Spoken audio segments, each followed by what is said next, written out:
Fala pessoal, aqui é a Eliana do canal Cinejan e seja bem-vindo ao segundo episódio do podcast Into the West, ou De Volta ao Oeste, se você preferir.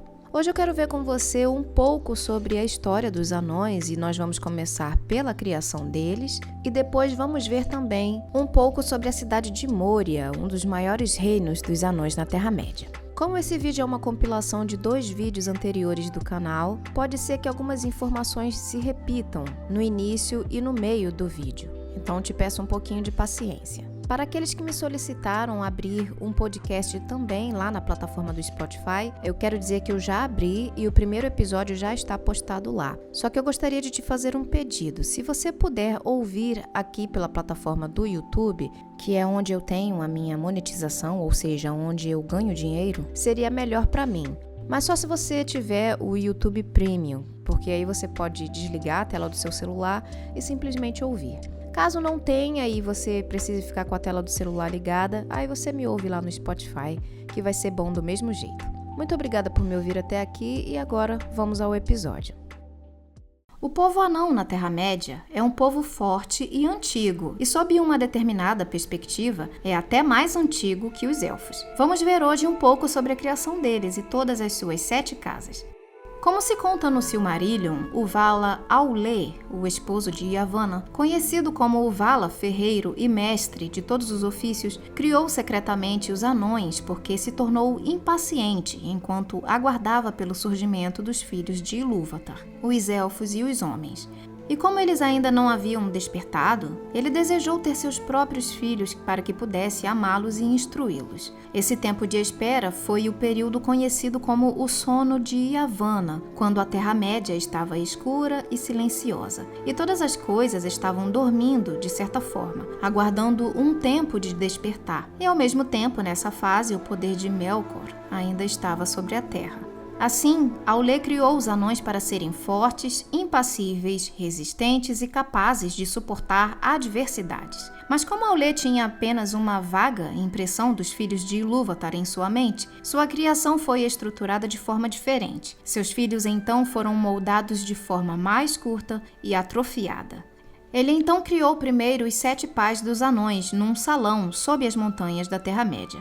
O Vala começou a ensinar-lhes a língua que havia inventado para eles, o Khuzdul. Mas como Aule não era Ilúvatar, que tinha a chama imperecível, ou seja, o poder criador, os anões eram mudos e capazes de se mover e falar apenas quando Aule desejasse, mas permaneceriam imóveis sempre que o pensamento do Vala estivesse em outro lugar. Ilúvatar então o confrontou por sua impaciência e por querer fazer algo que estava além de sua autoridade. Em resposta à repreensão, Aule ofereceu sua criação a Ilúvatar e estava pronto para quebrá-las em vista de seu arrependimento. Mas Ilúvatar aceitou sua oferta e deu-lhes vida própria. E no momento que Aule estava prestes a martelá-los, os anões se encolheram e imploraram por misericórdia, apesar da vontade de Aule. Então, assim, eles adquiriram vontade própria e passaram a existir à semelhança dos filhos de Ilúvatar, que ainda haveriam de surgir. No entanto, Ilúvatar decidiu que os anões não despertariam antes dos elfos, os primogênitos. Por isso, os pais dos anões tiveram que esperar até que os elfos despertassem no lago Cuivianen.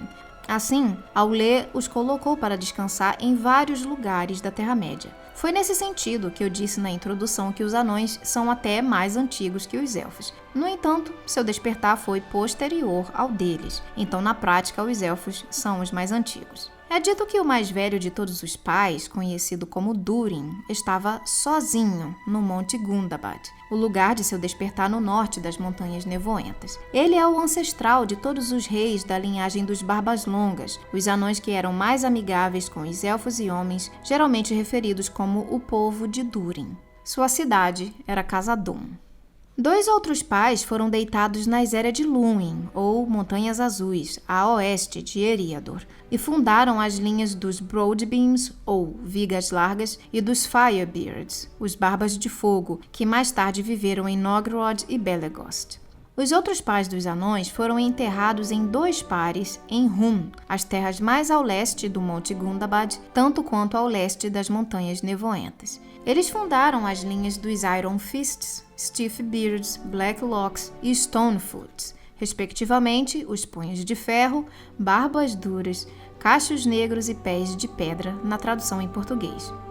Na última versão criada por Tolkien sobre o despertar dos anões, o autor estabeleceu que Durin foi o único a despertar sozinho no Monte Gundabad, mas acabou criando seu próprio povo, reunindo anões de outros clãs durante suas andanças até se estabelecer em Khazad-dûm com eles. Assim, os outros 3 pares dos pais dos anões que despertaram em outros locais estavam acompanhados de outros anões que também foram adormecidos ao lado de seus pais, e assim os clãs foram formados. O mais conhecido dos clãs dos anões é o dos Barbas Longas, conhecidos também como povo de Durin ou Imortal. A maioria dos anões conhecidos das obras de Tolkien são Barbas Longas. Muitos, na verdade, são da linhagem de Durin. Khazad-dûm, talvez a mais famosa das mansões anãs, foi fundada por Durin e foi o orgulho desta casa até 1980 da Terceira Era, quando os esforços de mineração dos Barbas Longas acordaram o Balrog adormecido nas profundezas. Após este evento, a sede do herdeiro de Durin mudou-se para Erebor por um tempo, e mais tarde para as Montanhas Cinzentas, antes que os dragões levassem o povo de Durin ao exílio. Thror era o rei dos Barbas Longas depois que eles foram expulsos da Montanha Solitária e se estabeleceram nas margens da Terra Parda, depois de terem vagado por um tempo com aqueles de seu povo que não fugiram para as Colinas de Ferro. Após o assassinato de Thror e da guerra dos anões contra os orcs, Thorin, filho de Thrain e neto de Thror, liderou, algum tempo depois, uma expedição para recuperar Erebor de Smaug, como é contado em O Hobbit. Após a morte de Thorin, Dain, Pé de Ferro, governou como rei sob a montanha até a Guerra do Anel, ocasião esta em que morreu defendendo seu reino e o reino de Vale. Seu filho, o rei Thorin III, Elmo de Prata, o sucedeu. Os Barbas Longas tinham a crença que Durin, ou Imortal, sempre renasceria entre eles por 7 vezes. Durin VI, o penúltimo rei com este nome, foi morto em Moria, dando ao Balrog o nome de A Ruína de Durin. O príncipe Durin VII, filho do rei Thorin, Elmo de Prata, foi o último a levar o nome de Durin. Dentre as mansões mais famosas dos Barbas Longas estão Khazad-dûm, mais conhecida como Moria, Erebor, os Salões de Thorin, que é um outro lugar dos exilados de Erebor, nas Montanhas Azuis. Dentre os anões mais conhecidos dos Barbas Longas, nós temos Thorin, Escudo de Carvalho, Gimli, Glóin, o pai de Gimli, Dain, Pé de Ferro, e os demais anões da companhia de Thorin, assim como Balin, Oin, Bifur, Bombur, entre outros. Agora, sobre as demais casas dos anões, não se sabe muita coisa, mas vamos ver um pouco do que podemos encontrar. Além dos Barbas Longas, as demais casas são denominadas como Barbas Duras, Punhos de Ferro, Barbas de Fogo, Vigas Largas, Cachos Negros e os Pés de Pedra. São nomes bem maneiros, né? A força e a resistência dos anões se traduzem também nos nomes de suas respectivas casas. Como eu disse antes, o pai dos Barbas Longas, Durin, foi o único que despertou sozinho na Terra-média. Os demais pais despertaram em 3 pares em outros locais, ao lado de outros anões que também estavam adormecidos e formaram assim cada uma das casas. Os Barbas Duras e os Punhos de Ferro foram postos juntos para dormir, assim como os Cachos Negros e os Pés de Pedra. Essas 4 casas moravam na terra de Hun. Eles despertaram juntos nas montanhas no leste. A localização exata de suas mansões neste território é desconhecida, mas é dito que a distância entre elas e as montanhas nevoentas, e especificamente Gundabad, era tão grande ou maior que a distância entre Gundabad e as Montanhas Azuis no oeste. É possível que estas 4 casas tenham estado entre as casas de outros pais que enviaram tropas para ajudar o povo de Durin na Guerra dos Anões contra os Orcs em 2793 e 2799 da Terceira Era. No final desta era, quando a guerra e o terror cresceram no próprio Oriente, um número considerável destes clãs orientais deixaram suas antigas terras natais e buscaram refúgio nas terras ocidentais da Terra-média, nas Montanhas Azuis. No livro A Sociedade do Anel, no capítulo A Sombra do Passado, é dito que Frodo costumava encontrar com os anões que buscavam refúgio no oeste, e deles obtinha informações sobre as perturbações do inimigo e da Terra de Mordor. Este é o máximo de informações que consegui encontrar sobre estas casas, visto que elas não são mencionadas em nenhuma das histórias à parte destas que contei. Os Firebeards, ou Broadbeams, ou Barbas de Fogo e Vigas Largas, na tradução em português, despertaram juntos nas Montanhas Azuis e lá viveram ao longo da história de seu povo. Essas duas casas construíram as grandes cidades anãs de Nogrod e Belegost, nas Montanhas Azuis, e habitaram nelas antes de serem arruinadas na Guerra da Ira. Na Segunda Era, por volta do ano 40, eles deixaram a destruição para trás e vieram para Khazad-dûm, o que contribuiu para o aumento de sua riqueza e poder.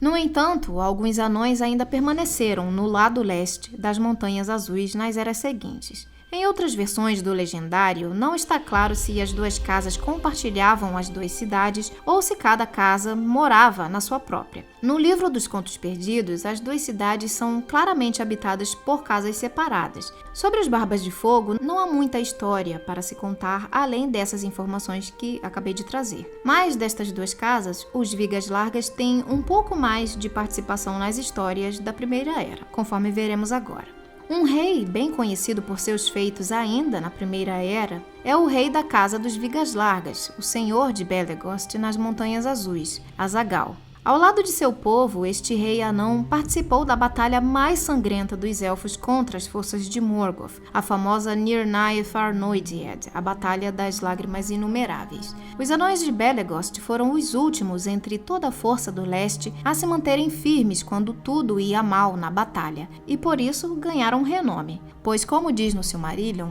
em uma batalha em que o dragão Glaurung deu muito trabalho por conta de seus rios de fogo, os Naugrim resistiam ao fogo mais duramente do que os elfos ou os homens, e era seu costume, ademais, usar grandes máscaras em batalhas, horrendas de se contemplar. E essas lhes davam boa vantagem contra os dragões, e se não fosse por eles, Glaurung e sua ninhada teriam destruído tudo o que restara dos Noldor. Bom, só essa informação nos mostra o quanto os anões eram guerreiros extraordinários, a ponto de impedir que todo um clã de elfos fossem dizimados. Foi aqui que os anões fizeram um círculo em volta de Glaurung e o golpearam muitas vezes com seus grandes machados. Glaurung, em sua fúria, se virou e derrubou o rei Azaghal e rastejou sobre ele. Severamente ferido, num último ataque, Azaghal enfiou uma faca no ventre do dragão e o feriu de tal modo que ele fugiu do campo de batalha e as feras de Angband, amedrontadas, seguiram-no. Infelizmente, Azaghal morreu nesse ataque, e os anões o carregaram para longe da batalha e enquanto o carregavam, é dito que eles ignoraram o resto de seus inimigos e cantaram um canto fúnebre tão assustador que permitiu que eles saíssem dali sem que qualquer um os impedisse. Mas este feito do rei anão abriu um precedente nas formas de se matar um dragão, pois ficou-se entendido que, apesar da couraça forte dos dragões, sua barriga era um ponto fraco neles. E esse conhecimento foi utilizado depois por um humano, Túrin Turambar, que, conhecendo o feito de Azaghal na Batalha das Lágrimas, usou essa mesma tática para ferir e matar de vez Glaurung com sua espada. Ainda sobre Azaghal, é dito que ele utilizava um elmo muito imponente feito pela mão do ferreiro Telkar, o mesmo que fez a espada Narsil, de Aragorn. O nome do elmo era Dragão de Dor-lómin, e foi feito especialmente para o rei Azaghal. A aparência do elmo dragão era magnífica. Ele era adornado com ouro sobre fundo de aço cinza. No topo do elmo, a armadura trazia a escultura do dragão Glaurung, em desafio à serpe dourada de Angband. O elmo também tinha uma viseira, no estilo da maioria das armaduras anãs. A aparência do elmo era tão imponente que é dito que ele infundia terror nos corações de todos os que o olhassem, mas mantinha a salvo aquele que o usasse, pois a espada que o golpeasse se partia e o dardo que o atingisse desviava-se para longe. Este elmo maravilhoso dos anões de Belegost acabou nas mãos de Túrin-Turambar. Azagalo deu o elmo a Maedhros como um presente, quando o elfo o salvou uma vez quando foi emboscado por orcs na Estrada dos Anões em Beleriand Leste. Posteriormente, Maedhros enviou o elmo para Fingon, mas ninguém dos elfos havia com cabeça e ombros robustos o suficiente para conseguir suportar sem dificuldade o elmo dos anões, a não ser os homens da casa de Hador, e assim o elmo foi dado por Fingon a eles e se tornou herança desta casa dos homens. A esposa de Húrin, por sua vez, Morwen, viveu por um tempo em Doriath e deu o elmo de presente a Thingol, e o rei élfico passou o elmo por fim para Túrin-Turambar, que o utilizou, pois ele tinha estatura e estrutura robusta para carregá-lo em sua cabeça. Foi assim que uma relíquia magnífica dos anões de Belegost se tornou uma herança para a raça dos homens. Bom, isto foi o máximo de informações que eu consegui reunir para este vídeo de hoje, pois não há muita coisa escrita sobre as demais casas dos anões no Legendário. Uma cidade grandiosa esculpida sob as imponentes montanhas nevoentas, a qual por muito tempo permaneceu como um dos reinos dos anões da linhagem de Durin. Seu nome era Khazad-dûm, também conhecida como Moria, mas eventualmente acabou sendo engolida por uma sombra maligna. Vamos ver um pouco sobre a história deste magnífico reino dos anões. Khazad-dûm, como é chamada na língua dos anões, é a cidade de proporções gigantescas que reflete bem o quão habilidoso o povo anão sempre foi na arte do ferreiro e da construção. Você deve conhecê-la por causa da passagem da sociedade por ela, quando os 9 companheiros estavam seguindo para Mordor. A cidade, no entanto, é bem mais antiga do que podemos pensar. Ela já estava de pé nos primeiros relatos sobre os eventos da Primeira Era, portanto é milenar e muito, muito antiga. Khazad-dûm foi fundada em algum momento entre os anos 1050 e 1250 da Era das Árvores, ou seja, antes da Primeira Era iniciar. Ela foi fundada por Durin I, o mais velho dos 7 pais da raça dos anões e o ancestral de todos os reis dos Barbas Longas. Como se conta no Silmarillion, os primeiros 7 anões criados pelo Vala Aule dormiram por um período de tempo até que chegasse a hora do seu despertar, que se deu algum tempo depois do despertar dos elfos. Durin I despertou na Terra-média, mais precisamente no Monte Gundabad. Ele desceu então rumo ao sul, ao longo do leste das Montanhas Nevoentas, até o Vale de Azanubzar.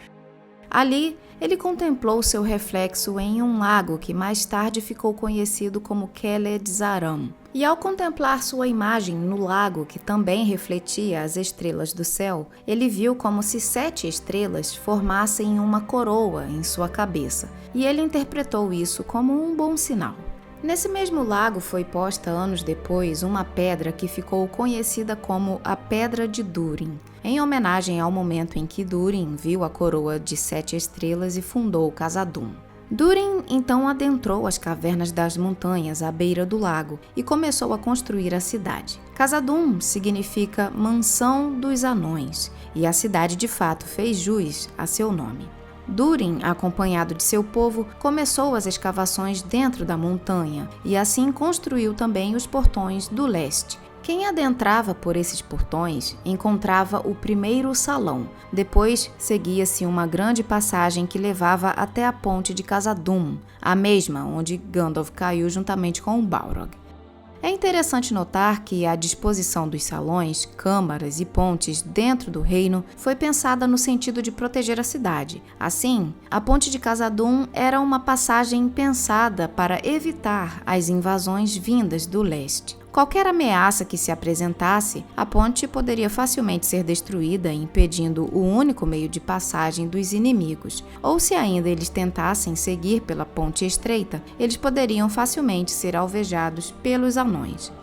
Após a ponte estava o segundo salão, que dava acesso ao resto da cidade. A cidade construída pelo povo de Durin ao longo de muitos séculos era imensa e composta por muitas câmaras, salões, corredores, passagens e minas. A partir do nível do portão leste, havia 7 níveis dispostos acima e 7 níveis dispostos abaixo, em Khazad-dûm. Na parte mais ao leste estava a cidade propriamente dita, sua habitação, e na parte mais a oeste estavam as minas dos anões, ou seja, o local de trabalho deles. Do poço mais profundo de Khazad-dûm, os anões, de maneira impressionante, construíram uma escada que ia até o pico mais alto da montanha, o Pico de Prata, até a Torre de Durin, como chamavam. Essa é a escada que Gandalf tomou depois que caiu com o Balrog para persegui-lo, até por fim duelarem mais uma vez na torre. A escada era conhecida como a Escada Interminável.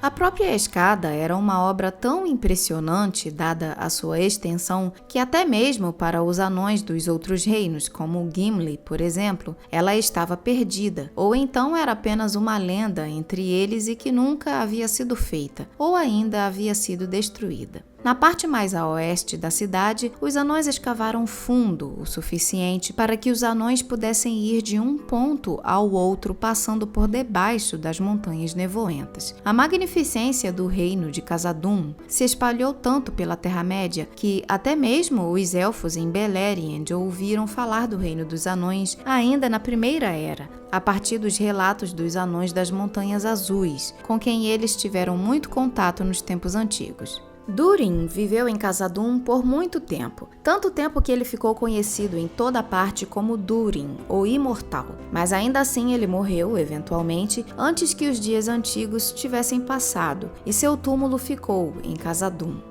Após a Guerra da Ira e a derrota de Morgoth no final da Primeira Era, muitos anões que habitavam em Belegost e Nogrod, nas Montanhas Azuis, vieram para Khazad-dûm, pois suas antigas cidades foram arruinadas por ocasião da destruição das Thangorodrim. Esses anões enriqueceram ainda mais o reino de Khazad-dûm, pois eles trouxeram consigo muitas pessoas, muita tradição e muitos ofícios que cooperaram ainda mais para o enriquecimento do reino anão, levando-o ao ápice de sua existência sob as Montanhas Nevoentas.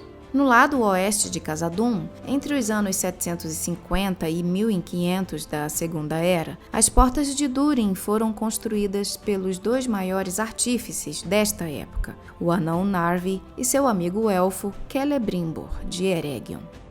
O aspecto interessante destas portas é que elas foram tão bem elaboradas por Narvi que, vistas de fora, elas não se pareciam com portas de maneira alguma, mas aparentavam apenas ser um paredão de rocha no pé da montanha. O desenho e as palavras na porta foram elaborados por Celebrimbor, e eles foram embutidos por ele a partir de um material chamado Ithilden, o qual apenas podia ser visto ao refletir a luz das estrelas e da lua. Os Noldor elaboraram o Ithilden a partir do minério mais valioso para os anões de Khazad-dûm, o Mithril. No desenho da porta, nós podemos ver elementos interessantes. Na parte superior, vemos uma coroa com 7 estrelas, claramente em referência à coroa que Durin enxergou no Keled-Zaram e o levou a fundar o reino. Logo abaixo da coroa, vemos uma forja, em referência ao povo artífice de Celebrimbor. Na parte inferior, vemos 2 árvores, simbolizando as 2 árvores de Valinor, as árvores dos Altos Elfos, e uma estrela que, na verdade, é uma estrela feanoriana, um emblema da Casa de Fëanor, casa esta da qual Celebrimbor é descendente. No topo esquerdo, escrito em Tengwar, que são caracteres feanorianos, vemos a letra Kalma, ou letra C, correspondendo ao nome Celebrimbor. Já no topo direito está também em Tengwar a letra Ore, ou N, de Narvi. E na base da porta está a letra Ando, ou letra D, de Durin. Na inscrição no topo da porta lemos Enin Durin, Aram Moria, Pedomelon Amino, in Narvin Hen Encant, Celebrimbor o Eregion, Teithant e Thurin. E segundo a tradução dada por Gandalf, lê-se: As portas de Durin, senhor de Moria, fale, amigo, e entre. Eu, Narvi, as fiz. Celebrimbor de Eregion desenhou estes sinais. As inscrições na porta estavam em élfico, porque as portas oeste foram feitas para que os elfos de Eregion entrassem por elas, já que nesta época os anões de Khazad-dûm e os elfos de Eregion tinham um relacionamento próximo e cooperavam entre si. Para os elfos, a senha era clara, mas para qualquer outro de fora que soubesse as línguas élficas, a senha era mais uma charada ou enigma. Tanto foi que quando Gandalf, anos depois, ao tentar entrar por esta porta, levou algum tempo até entender qual palavra ele precisava dizer para abri-la. A senha era simplesmente a palavra amigo em élfico, Melon. Por muito tempo, enquanto ainda havia alguma paz na Terra-média, essas portas permaneciam abertas e o tráfego de pessoas, tanto do povo anão e dos elfos, era livre por aquelas portas. Mas, quando Sauron veio a Eregion depois da Forja dos Anéis e destruiu a cidade élfica e matou Celebrimbor em 1697 da Segunda Era, as portas de Khazad-dûm no lado oeste se fecharam. E assim permaneceram até que séculos depois a Sociedade do Anel as abriu em 3019 da Terceira Era. Essa porta tão bonita infelizmente foi destruída quando, ao entrarem por ela, o vigia na água, um ser monstruoso com muitos tentáculos, ao tentar pegar Frodo, acabou trazendo abaixo a estrutura da porta, fechando aquela passagem definitivamente. No livro O Retorno do Rei é dito que, mesmo quando Sauron declarou guerra contra os elfos, ainda assim o reino de Moria sobreviveu, pois os salões de Khazad-dûm eram por demais profundos e fortes, e repletos de um povo demasiado numeroso e valente para que Sauron pudesse conquistá-los de fora.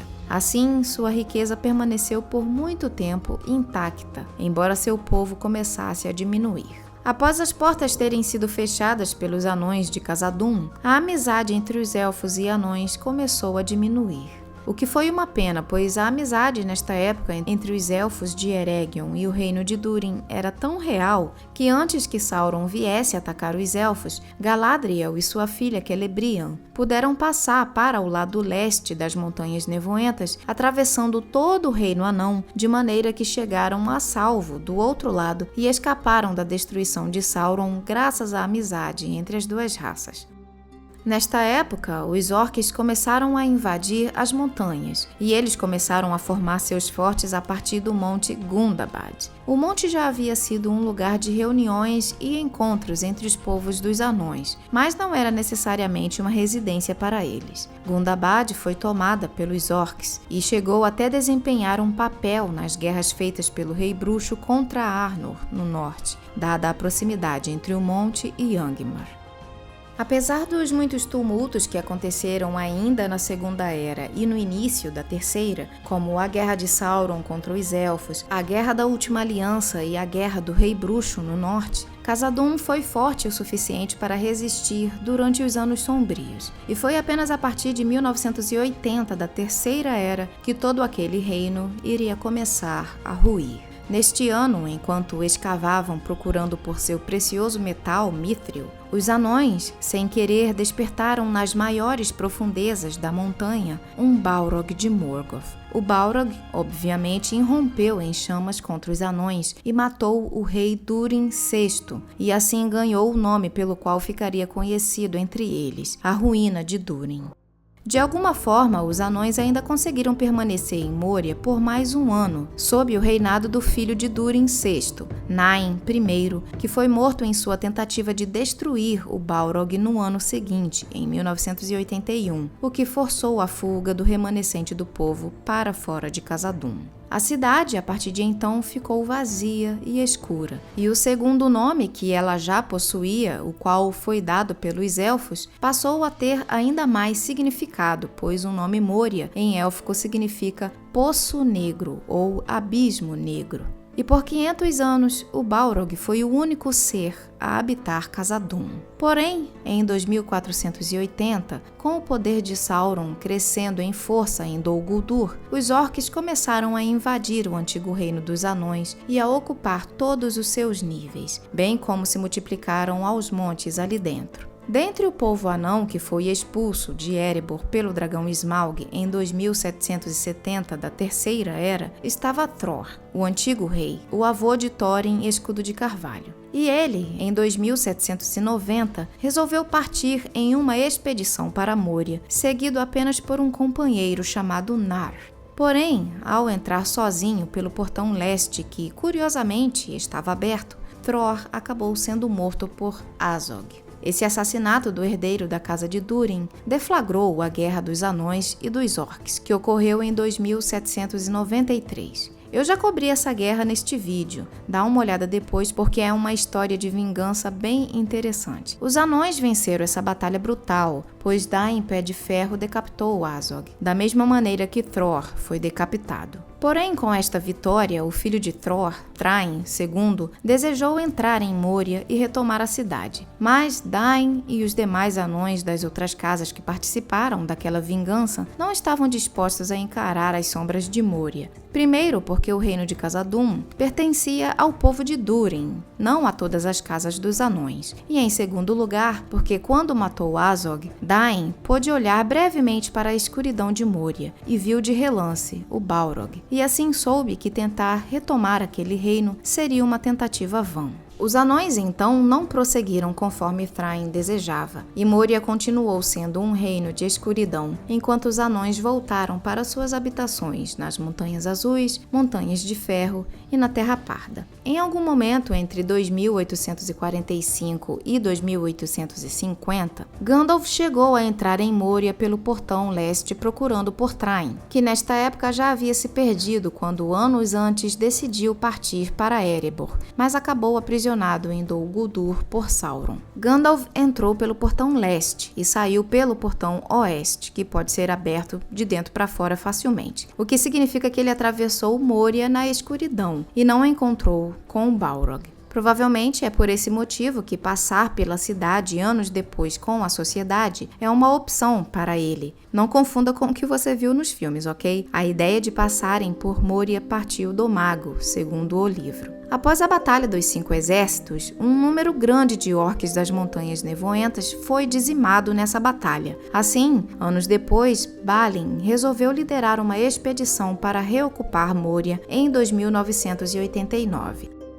A expedição foi bem sucedida inicialmente, e Balin e os demais anões em sua companhia exterminaram os poucos orcs que apareceram em seu caminho e adentraram Moria. Eles conseguiram estabelecer uma pequena colônia nos salões do lado leste e começaram a recuperar as riquezas perdidas que ainda estavam guardadas na cidade. Porém, apenas 5 anos depois, Balin foi morto por um orc quando saiu de Moria e foi até o lago Keled-Zaram.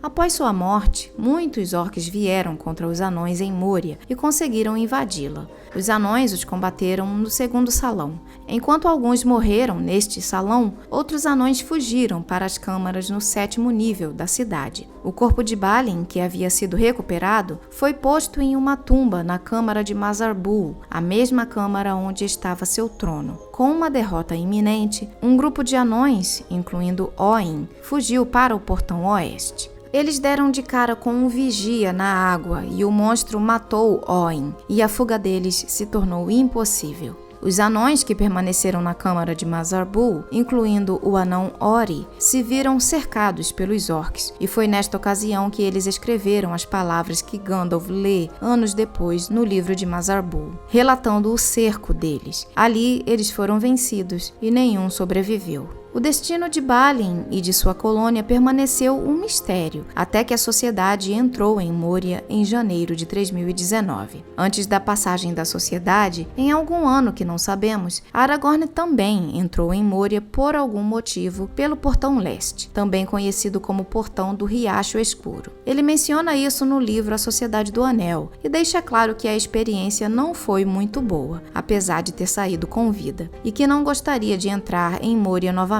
Não sabemos o que exatamente Aragorn viu em sua passagem, mas certamente ele não viu o Balrog de Moria. Do contrário, ele saberia de sua existência. Em 3019, após decifrarem a palavra-senha para adentrarem Khazad-dûm e de escaparem do ataque do Vigia na Água, a sociedade começou a atravessar sua imensa escuridão. Infelizmente, a passagem deles não foi tão silenciosa quanto pretendiam, pois enquanto atravessavam a cidade, Pippin, descuidadamente, deixou cair uma pedra em um poço, a qual caiu por um longo tempo até que, por fim, ouviu-se um som como se ela tivesse caído em águas profundas em algum lugar cavernoso.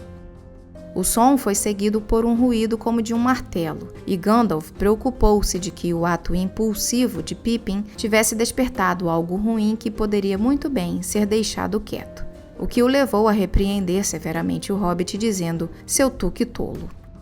Após conseguirem chegar até a Câmara de Mazarbul, no 7º nível de Khazad-dûm, eles leram no livro de Mazarbul o relato do que sucedeu com a colônia de Balin, mas enquanto ainda estavam ali, orques começaram um ataque contra os 9 companheiros. Em seguida, o Balrog de Moria, a ruína de Durin, apareceu, e os amigos fugiram para a ponte de Khazad-dûm, onde Gandalf o enfrentou ao tentar impedir que ele passasse pela ponte. Como você já deve saber, ao pisar na ponte, esta acabou quebrando debaixo do Balrog, e em sua queda, o demônio do mundo antigo levou também Gandalf consigo. A sociedade conseguiu por fim escapar pelo portão leste. Como já contei neste vídeo aqui, Gandalf caiu até o fundo do abismo junto com o Balrog, e ambos lutaram por 10 dias até que o Balrog fugiu do mago, que o perseguiu pela escada interminável até o Pico de Prata, onde por 2 dias ele lutou contra o Balrog e o matou. Nesta luta, a Torre de Durin foi destruída, e a passagem que dava para as escadas foi bloqueada com os destroços, deixando Gandalf preso no topo da montanha, até que foi por fim resgatado por Gwaihir depois de morrer e ressuscitar.